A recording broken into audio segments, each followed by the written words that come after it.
학부모 민원 들여다보니입니다. 이 교사가 극단적 선택을 한 이 서희초등학교에서 한 학부모는 도로가 위험하니 통제를 해달라라고 했고요. 다른 학부모는 왜 통제를 하냐며 욕을 하기까지 했습니다. 자, 해당 민원은 지난 4월에 있었는데요. 한 학부모가 후문 앞 도로가 혼잡하다고 민원을 넣자 교감과 보안관이 도로 주변을 통제를 했습니다. 그런데 일주일쯤 뒤에 이번에는 다른 학부모가 왜 도로를 통제하냐고 항의를 한 겁니다. 관계자 이야기 들어보시죠. 급하셨는데 새로 들어와서 이러시면 안 된다고. 그러니까 좀 저한테 당신이 무슨 교통이냐 경찰이냐. 네, 이렇게 하고 나서도 분이 덜 풀렸는지 이 학부모는 통제가 과했다며 교육청에 추가로 민원을 넣었습니다. 그러니까 어느 장단에 맞춰야 되냐 학교 입장에서는 고민될 수밖에 없는데 네. 아이들 위험할까 봐 후문 쪽 도로를 통제를 한 건데 되레 과하게 통제했다 이런 민원까지 그렇죠. 또 제기가 된 거군요. 그렇습니다. 그러니까 결국에 정반대의 학부모 민원이 들어온 건데 네. 학교 앞 아이들이 우르르 나오게 되면 사실 굉장히 위험하잖아요. 네. 무엇보다 학생들 안전을 생각해서 좀 적절하게 통제해야 하지 않나라는 생각이 들긴 해요. 네. 자, 이건 말고도요, 다른 민원들이 있었습니다. 자, 한 교사는 교과서를 가져오지 않은 학생의 학부모에게 교과서를 준비해달라라는 메시지를 보냈습니다. 네. 학부모는 교사가 교과서를 안 준 것 같다면서 곧바로 학교로 찾아왔습니다.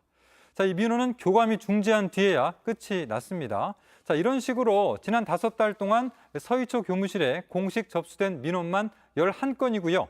교사 개인이 받은 민원은 셀 수도 없습니다. 근데 이런 가운데 서희초 교사가 숨지기 전에 그 학교하고 10차례 정도 상담한 내용도 공개가 됐던데요. 네, 숨진 교사는 금쪽이 가스라이팅으로 느껴진다. 학부모가 개인 전화로 여러 번 연락을 해서 소름 끼쳤다라는 말을 했다고 하는데요.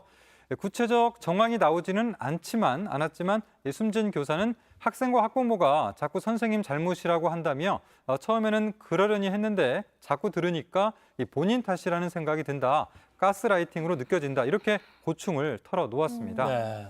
또 지난 12일이죠. 한 학생이 다른 학생의 가방을 연필로 두드리다가 결국 상대 학생의 이마가 긁히는 이른바 연필 사건이 있었는데요.